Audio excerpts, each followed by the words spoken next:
Oke, Assalamualaikum warahmatullahi wabarakatuh. Perkenalkan, nama saya Eva. Saya dari SMK Baitul Atik.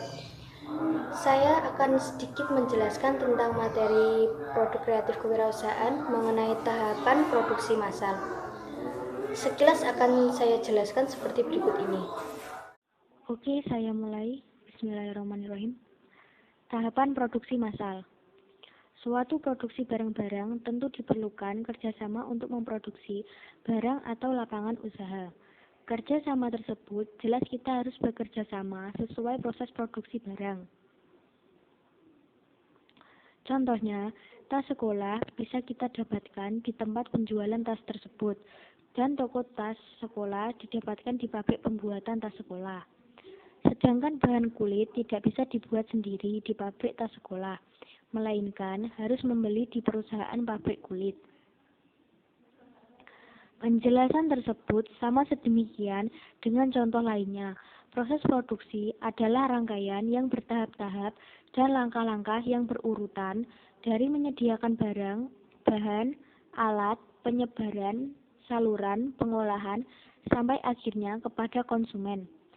Tingkat produksi pertanian menyediakan bahan-bahan untuk barang makanan dan juga untuk barang dasar.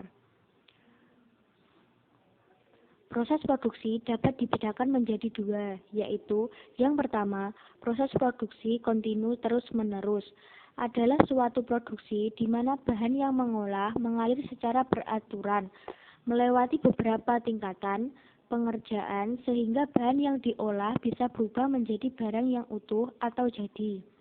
Contohnya, proses produksi kertas, gula pasir, dan lain-lain. Yang kedua, memproses produksi intermiten yang sering disebut proses selingan. Adalah proses produksi di mana bahan yang akan diolah tidak mengalir seperti cara di atas, melainkan setiap kali mau terputus, kemudian akan digabungkan menjadi barang jadi.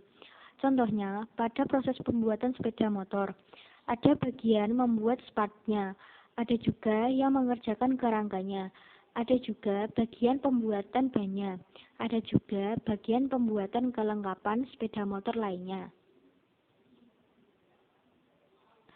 Demikian, ada beberapa tahapan produksi dan penjelasannya. Yang pertama, perencanaan. Proses koordinasi perancangan suatu proses produksi dan tahapan tersebut dapat menentukan produk apa yang bisa kita buat dan dikembangkan, berapa membutuhkan bahan, biaya dan jumlah pekerja yang dibutuhkan. Tahapan ini dapat dilakukan untuk perancangan yang baik dari jenis serta kemampuan produsen. Yang kedua, penentuan alur adalah proses penetapan dan menentukan urutan produksi.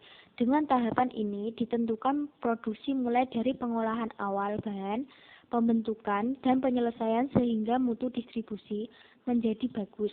Dalam tahapan ini harus menentukan secara beraturan atau pekerja siap melakukan setiap pekerjaan.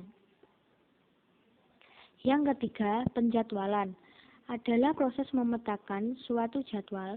Penjadwalan produksi dilakukan dengan berdiskusi jam kerja dan lama setiap alur yang dibuat dalam peta penjadwalan, kemudian akan dipecah menjadi lebih terperinci.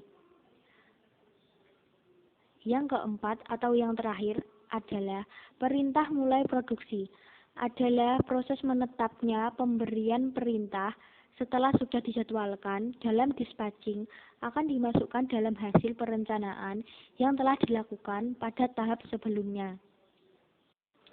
Oke, saya rasa sudah cukup. Sekian dan terima kasih. Wassalamualaikum warahmatullahi wabarakatuh.